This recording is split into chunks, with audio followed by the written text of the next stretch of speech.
어느 사장님이 한 건축업자에게 튼튼하고 좋은 집을 지어달라고 부탁을 했습니다. 건축업자가 그때 어려운 상황에 처해 있었습니다. 그래서 건축하는 데 있어서 좋은 재료를 쓰지 않고 싼 자재를 사용해서 집을 지었습니다. 몇 개월 만에 완성이 되었습니다.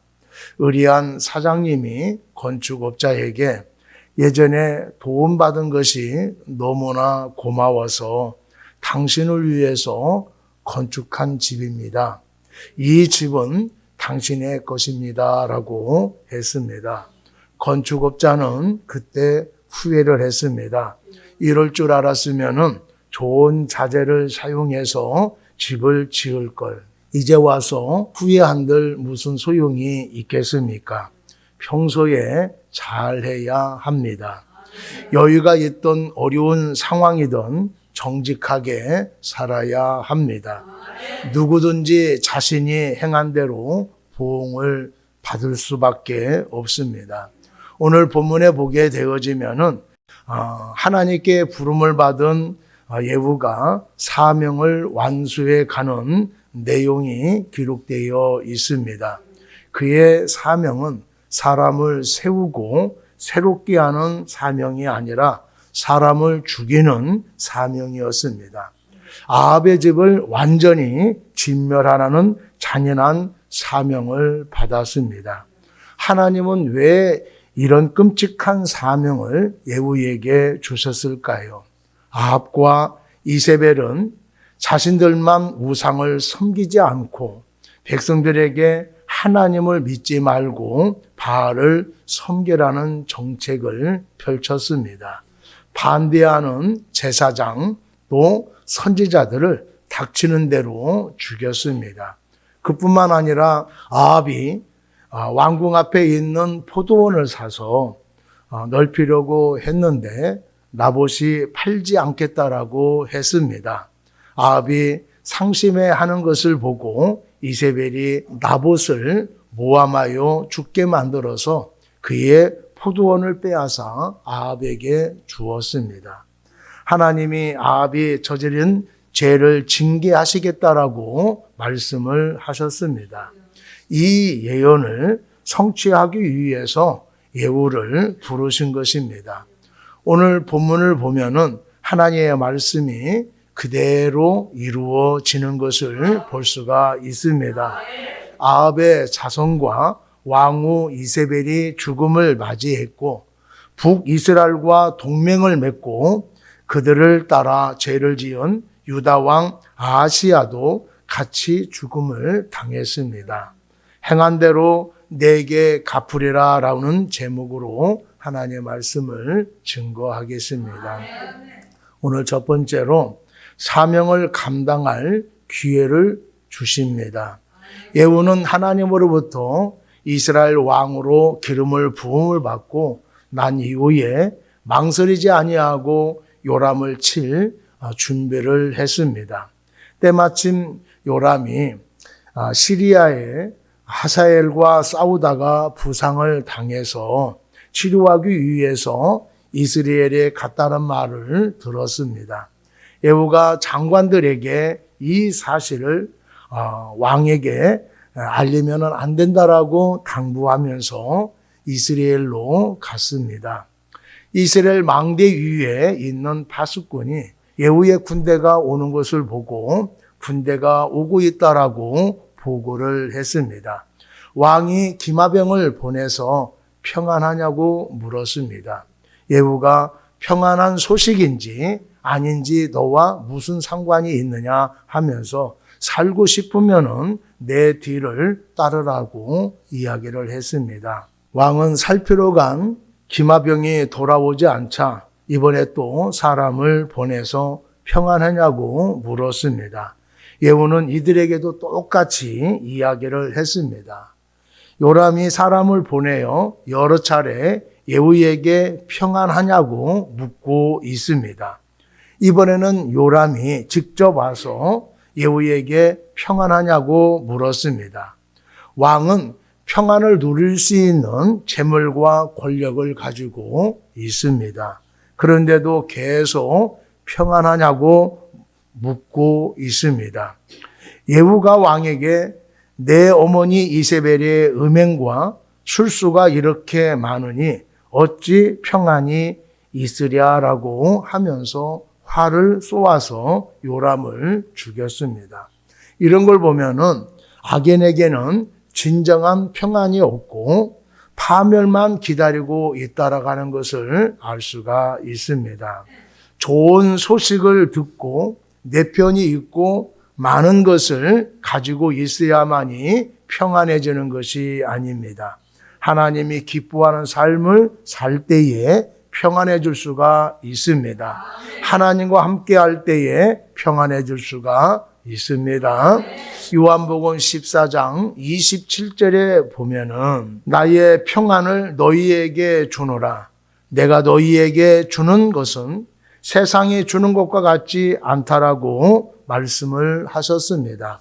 주님이 주시는 평안을 누려가는 여러분이 되기를 바랍니다. 예후가 요람을 죽이고 나서 부하 빛깔에게 그 시체를 가져다가 이스라엘 사람 나봇의 밭에 던지라. 내가 기억하려니와 이전에 너와 내가 함께 타고 그의 아버지 아합을 쫓았을 때에 여호와께 이같이 그의 일을 예언하셨느니라 라고 말을 했습니다. 아합에게 하셨던 예언이 그대로 이루어지는 것을 알 수가 있습니다. 아합의 아들 요람을 심판해서 나봇에게 행한 악한 짓에 대해서 완전히 갚아주셨습니다. 죄를 감춘다고 잊혀지는 것도 아니고 시간이 지났다고 해서 없어지는 것도 아닙니다. 죄에 대한 보응은 국가나 개인이나 반드시 하신다라고 하는 것을 알아야 합니다. 예후가 사명을 완전히 감당할 수 있었던 요인은 먼저 예후와 함께한 동료들이 있었기 때문입니다.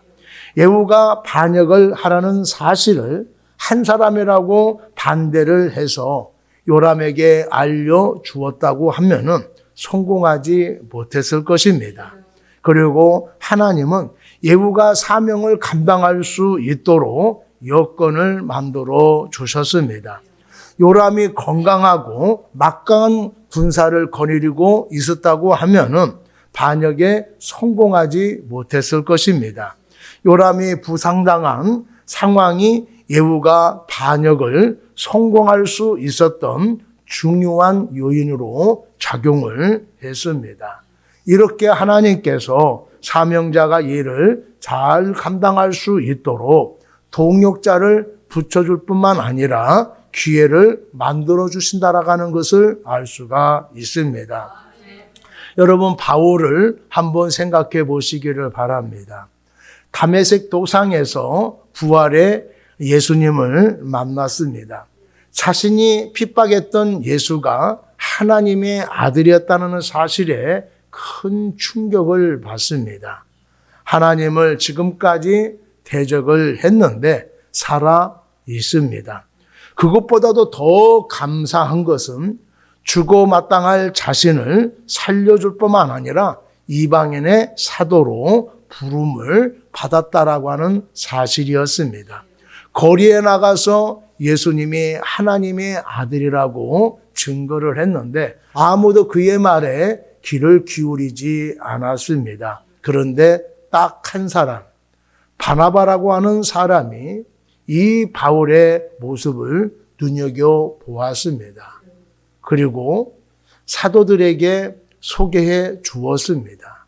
그런데 바울이 예수님을 믿는 사람들을 아주 잔인하게 핍박했기 때문에 어떤 사도도 이 바울을 반갑게 맞이해주는 사람이 없었습니다.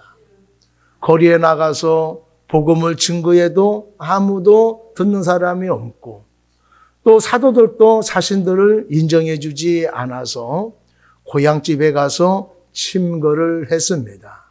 그런데 바나바가 어느 날 찾아와서 안디옥 교회에서 동력하자고 초빙을 했습니다. 그래서 바나바를 통해서 바울이 최초의 교회에 등장하게 되어졌습니다. 바나바와 바울이 함께 동력해서 목회한 바람에 안디옥 교회가 크게 성장하게 되어지고 부흥하는 놀라운 역사가 일어나게 되어졌습니다. 그때에 성령님께서 바나바와 이 바울을 선교사로 세우라라고 말씀을 하셨습니다. 그래서 이들이 성령님의 말씀을 순종해서 아시아에 전도하려고 떠나게 되어졌습니다. 이들이 가는 곳마다 이방인들이 예수님을 믿음으로 말미암아 교회가 세워지게 되어졌습니다. 바울과 바나바가 전도 여행을 떠날 줄 누가 상상이나 했겠습니까? 또 바울이 소아시아에 가지 아니하고 유럽으로 갈지 누가 생각이나 했겠습니까? 아무도 생각하는 사람이 없었습니다. 그러나 성령이 하라는 대로 행했을 때에 복음이 이방인들에게 전해지는 놀라운 역사가 일어났습니다.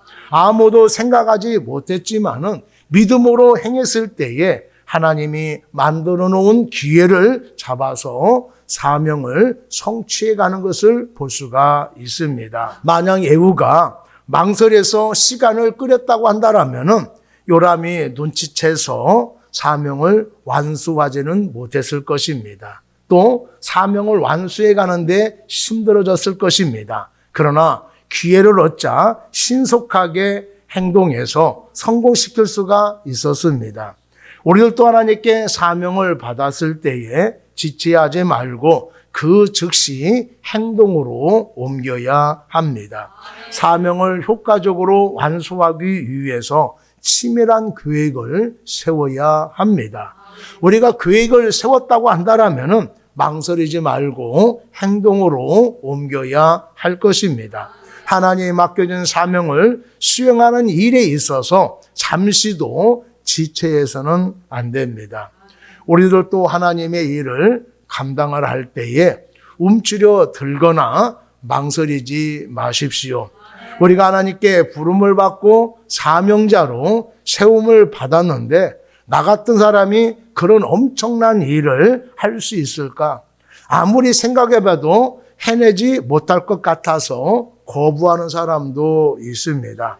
상황이 안 좋은 것 같다고 도와줄 사람이 없다라고 지체하거나 망설인다라면은 사명을 수행할 기회를 잃어버리게 됩니다. 우리에게 주어진 기회는 항상 있는 것이 아닙니다. 기회가 주어질 때에 주저하지 말고 즉시 행동을 해야 할 것입니다. 하나님을 믿고 나갈 때에 감당할 수 있도록 믿음의 사람도 붙여주시고 기회도 만들어 주십니다. 우리에게 주어진 기회를 최대한 활용해서 성취해 갈 수 있는 우리 모두가 되기를 축복합니다. 두 번째로 악한 사람을 가까이 하면은 같은 운명이 된다라고 말씀을 하고 있습니다. 남유다 아시아 왕은 요람 왕이 부상당해 치료받고 있다고 해서 병문안을 갔습니다. 하필이면 이때에 예후가 반란을 일으켜서 요람을 죽이려고 온 것입니다. 아시아 왕은 병문안 왔다가 재수없게 죽은 것처럼 보여집니다. 예후가 병문안으로 온 아시아를 죽인 것은 잘못된 것이라고 생각할 수가 있습니다. 억울하게 죽은 것이 아니라 하나님의 뜻에 의해서 죽은 것입니다. 하나님은 하나님의 백성이 잘못했을 때에 너그럽게 용서해 주시는 분이신데 용서하지 않고 죽게 만드신 이유가 무엇일까요? 그가 북이스라엘과 동맹을 맺었기 때문이 아닙니다. 그가 하나님의 심판을 받아 죽은 것은 우상 숭배 집안인 아합 집안과 아합 집안이 범한 여러 가지 죄악을 본받아서 하나님을 떠나 악행을 저질렀기 때문입니다. 그래서 하나님께서 아하시야를 아합 가문의 일원으로 규정했고 예후에 의해서 죽음을 당하게 한 것입니다. 이런 거 보면은 아무리 가까운 사람이라 하더라도 악한 사람과는 거리를 두어야 한다라는 것을 알 수가 있습니다. 본인이 동맹을 맺지 않고 할아버지 때부터 맺어왔기 때문에 가까이 할 수밖에 없었다라고 말할 것입니다. 그러나 하나님을 멀리하고 우상을 섬기며 악행을 했다고 한다라면은 끊지 못한다고 하더라도 거리를 두어야 하는데 그렇게 하지 않았습니다. 가까이 하다 보면은 닮게 되어지고 자신도 모르게 악을 행하게 됩니다. 성덕이라고 하는 다큐멘터리가 단편 영화제에서 상을 받았습니다. 영화관에 상영을 해서 좋은 반응을 얻었습니다. 이 영화 내용은 가수 정준영의 팬이었던 감독이 버닝썬에서부터 시작되어서 승리, 정준영 등 연예인들이 무리를 일으켰던 것을 중심으로 다루고 있습니다. 이들이 이렇게 되어진 것은 거두절미하고 친구를 잘못 사귀었기 때문입니다. 정준영은 은연중에 방송에다가 그런 말을 자주 했고 동료들이 그러면은 경찰에 붙잡혀갈 수 있다라는 말을 여러 번 듣게 되었습니다. 그런 정준영이가 가수 아무개에게 전화를 자주 해서 같이 하자고 했는데 그의 행동이 바르지 않다라는 것을 알고 멀리 했습니다. 나중에 사건이 터지고 나서 그의 말이 다시 회자되기도 했습니다. 초록은 동색이다라고 하는 말이 있습니다. 풀빛과 녹색은 같다라고 하는 뜻입니다. 비슷한 성향이나 취향을 가진 사람들끼리 자연스럽게 어울리게 된다라고 하는 그런 속담입니다. 악한 사람을 가까이 하는 것은 나도 악한 성향을 갖고 있기 때문에 그런 것입니다. 또 갖고 있지 않다고 하더라도 그런 사람과 가까이 하면은 닮아갈 수밖에 없습니다. 처음에는요, 불편하고 이해가 안 된다고 하더라도 자주 만나면은 무뎌지게 되어지고 자신도 그렇게 행동하게 됩니다. 이상하다 싶으면은 멀리 해야 하고 그래야 나 자신을 지킬 수가 있습니다. 사람들은 참 이상하게 해로운 사람을 가까이 하고 이로운 사람을 멀리하게 됩니다. 그 결과가 무엇입니까? 그 사람과 같이 이상한 사람이 되어지고 비참한 신세로 전락하게 됩니다. 그렇기 때문에 악한 사람들은 처음부터 가까이 하지 말아야 합니다. 그래서 성경은 죄는 모양이라도 버리라고 말씀을 하고 있습니다. 아무리 친한 사람이라 하더라도 안 좋을 것 같으면 멀리 해야 합니다. 그래야 신앙도 지킬 수가 있고 인생도 지킬 수가 있습니다. 아하시야가 예후의 반역을 보고 무기토까지 도망을 쳤지만은 끝내 예후의 칼날을 피하지 못하고 죽고 말았습니다. 예후의 칼이 어떤 칼입니까? 아합의 집과 그 길로 행하는 모든 자들을 심판하기 위해서 하나님께서 쥐어준 칼입니다. 아하시야가 하나님의 법을 떠나 악한 길로 걷다가 이 심판의 칼과 마주친 것입니다. 살려고 도망을 쳤지만은 결국에는요, 하나님의 심판을 받고 죽고 말았습니다. 하나님께서는 악인들을 위해서 그 누구도 피할 수 없는 심판을 준비해 놓고 계십니다. 악인들이 아무리 멀리 도망친다고 해도 하나님의 심판을 피할 수가 없고 자기 악행을 숨긴다고 해도 언젠가는 드러나서 행한 대로 심판을 받을 수밖에 없습니다. 아합 왕을 한번 생각해 보시기를 바랍니다. 그는 하나님의 심판을 피하기 위해서 변장하고 아람 군대와 싸우러 나갔습니다. 하지만은 하나님께서는 그를 심판하기 위해서 화살 한 개를 준비하셨습니다. 한 병사가 쏜 화살이 철통 같은 보호를 뚫고 아합에게 꽂혀서 죽고 말았습니다. 그래서 성경은 악인들에게 말하기를 성읍에 있어도 저주를 받으며 들에 있어도 저주를 받을 것이요 들어와도 저주를 받고 나가도 저주를 받을 것이라고 말씀을 했습니다. 악한 사람은 하나님의 심판을 결코 피할 수 없다고 말씀을 하고 있는 것입니다. 여러분, 나쁜 사람들과 함께 하는 것은 멸망의 길을 걷고 있는 것과 같은 것입니다. 여러분, 좋은 영향을 주는 사람과 사귀기를 바랍니다. 듣고 싶은 말만 듣지 마시고 꼭 들어야 할 말을 들으시기를 바랍니다. 여러분의 인생에 해로운 사람을 만나지 마시고 여러분 인생에 이로운 사람을 만나는 여러분 되기를 바랍니다. 우리는 악인을 심판한 날에 건짐을 받을 수 있도록 항상 하나님의 말씀에 따라 의의 길을 걸어가야 할 것입니다. 신앙이 좋은 사람, 인성이 바른 사람, 열심히 사는 사람들과 가까이 하시기를 바랍니다. 그래야 내가 발전할 수 있고 좋은 신앙을 갖게 되어서 행복한 인생을 살아갈 수가 있습니다. 세 번째로, 악한 사람은 철저히 심판을 받는다라고 하는 것을 말씀해 주고 있습니다. 예후의 칼날이 이제 우상 숭배의 원흉인 이세벨에게로 향하고 있습니다. 예후가 문으로 들어오자 이세벨은 예후를 향하여서 주인을 죽인 너 시므이여 평안하냐라고 그렇게 조롱을 했습니다. 이세벨은 예후를 엘라를 죽이고 왕이 되었다가 7일 만에 오므리에 의해서 죽음을 당한 시므리를 빗대서 경멸하고 또 예후의 반란이 실패할 것이라고 악담하고 있는 것입니다. 하나님을 향해 도전하는 사람들이 범하기 쉬운 것 중에 하나가 자기 아집에 빠져서 하나님의 뜻과 진리를 깨닫지 못한다라고 하는 것입니다.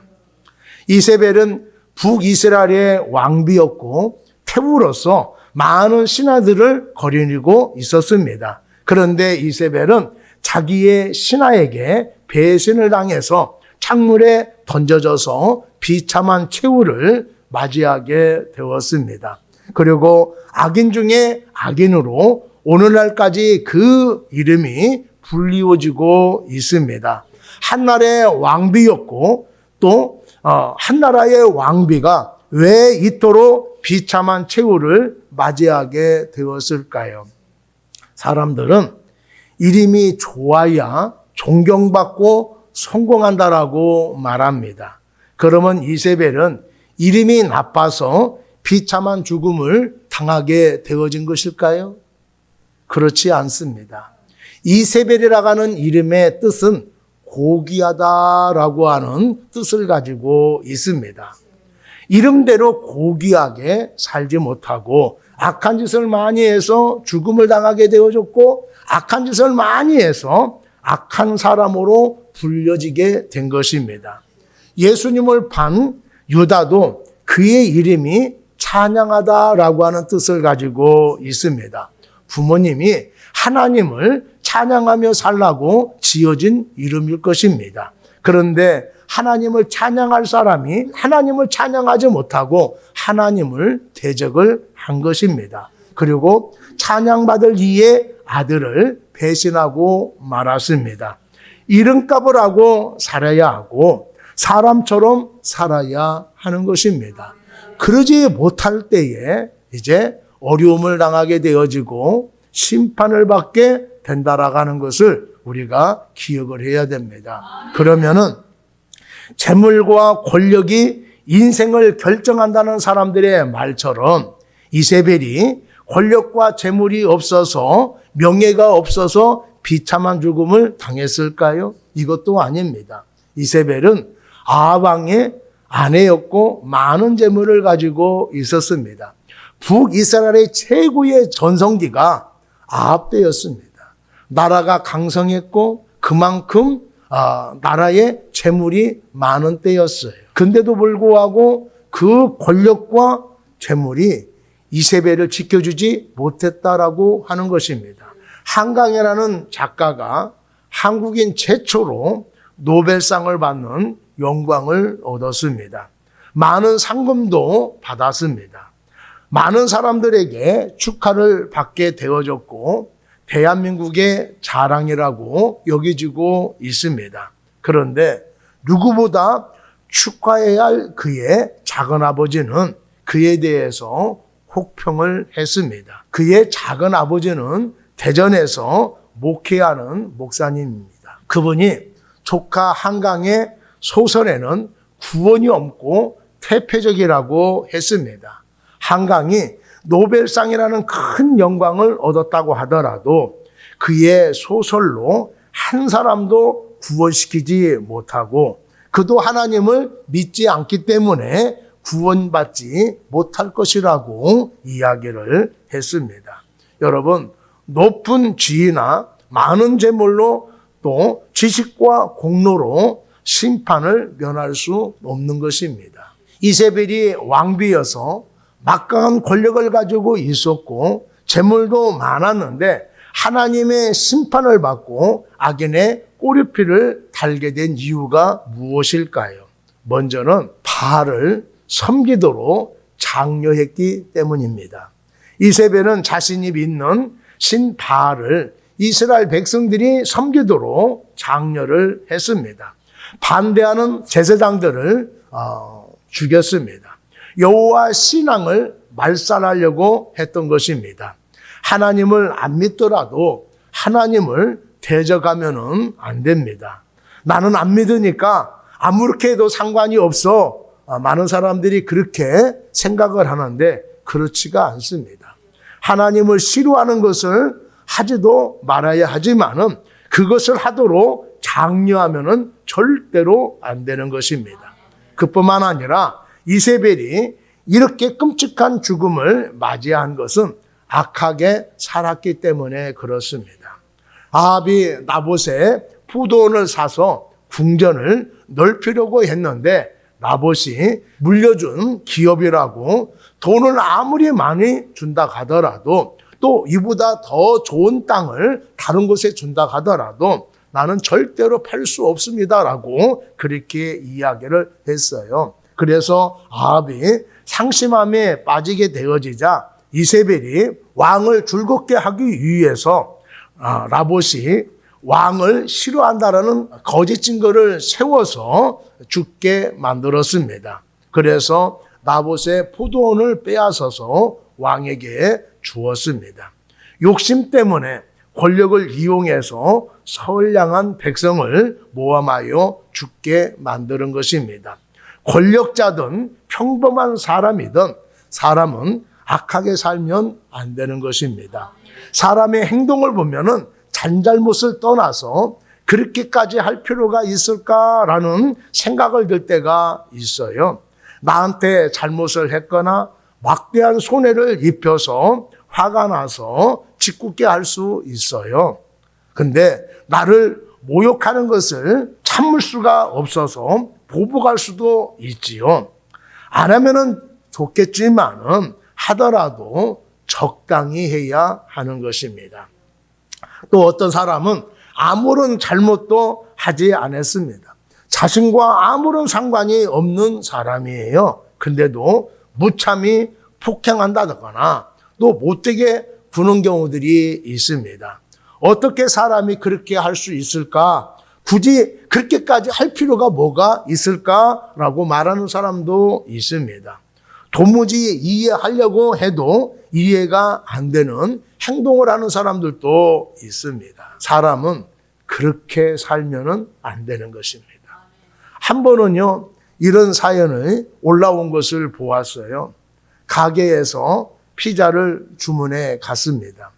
집에 와서 보니까 피자가 엉망이 되었다라고 피자집에 전화해가지고 배상을 해달라고 했다고 합니다. 사장님이 미안하게 됐습니다. 매장에 오시면은 환불해 드리겠습니다라고 했어요. 그랬더니 손님이 매장까지 갈 수가 없고 계좌 이체해달라고 그렇게 했습니다. 사장이 그렇게는 못한다고, 환불을 받으려면은 매장에 오셔서 환불 받으라고 그렇게 하니까 고발하고 또 불친절한 가게라고 인터넷에 올리겠다라고 협박을 했다고 합니다.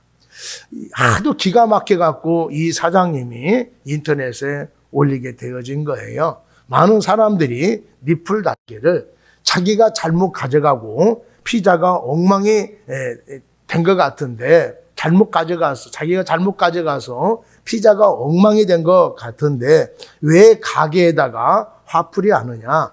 사장이 가게에 오면은 환불해 주겠다라고 했다고 하면은 가서 환불 받으면 될 거 아니냐. 이렇게 굳이 계좌 이체를 해달라고 하는 거 보면은 너무하는 것 같다. 이렇게 한 사람도 있고 또 어떤 사람은 다 먹고 난 뒤에 환불해 달라고 하는 거 아니냐라고 리플을 단 사람도 있었습니다. 손님한테 잘못을 했거나 부당한 대우를 받았다 한다라면은 항의하고 고발할 수도 있습니다. 잘못한 것을 지적하고 다른 사람들에게 피해보지 않도록 하는 것은 괜찮은 것입니다. 그러나 사실이 아닌 것을 사실처럼 말하고 또 검은 가게를 욕한다라고 하는 것은 지나치다라고 하는 것이지요. 말도 안 되는 것으로 억지를 쓰거나 가게를 욕하는 것은 잘못된 행동일 것입니다. 잘못을 지적하고 다른 사람들에게 피해보지 않도록 하는 것은 괜찮은 일이지만은 사실이 아닌 것을 사실처럼 말하고 해도 너무 악하게 하면은 안 되는 것입니다. 왜 안 될까요? 사람으로서 해서는 안 될 일이니까 그런 것이고 또 내가 행한 대로 그대로 받기 때문에 사람은 악하게 살면은 안 되는 것입니다. 로마서 2장 6절 8절에 보면은 하나님께서 각 사람에게 그 행한 대로 보응하시되 참고 선을 행하여 영광과 존귀와 썩지 아니함을 구하는 자에게는 영생으로 하시고 오직 당을 지어 진리를 따르지 아니하고 불의를 따르는 자에게는 진노와 분노로 하시리라라고 말씀을 하셨습니다. 사람이 무엇으로 심든지 그대로 거두게 되어 있습니다. 그 행한 대로 보응을 받게 됩니다. 선을 심으시고 연약한 자들에게 긍휼을 베풀어 주시고 잘못한 사람을 너그럽게 용서하시는 여러분 되기를 바랍니다. 이해해 줄 수 있는 것은 이해해 주시고 용서해 줄 수 있는 것을 용서해 주어야 할 것입니다. 인색하게 살지 마시고 너그럽게 살기를 바랍니다. 좁쌀 같은 마음보다는 넓은 마음을 가지시기를 바랍니다. 나한테 잘못을 했을 때에 너그럽게 용서해 주지 못한다고 하더라도 너무 지나치게 하면은 사람들이 해도 너무한다라고 그런 이야기를 들을 정도로 우리가 살아간다라면은 이것은 분명히 잘못 살고 있는 것일 것입니다. 누구한테든 악하게 하면은 안 될 것입니다. 될 수 있는 대로 이해하고 용납하며 살아갈 수 있는 우리 모두가 되기를 바랍니다. 여러분, 내가 어떤 평가를 받느냐는 것은 하나님과 사람들 앞에서 얼마나 충실하고 양심적인 삶을 사느냐에 달려 있습니다.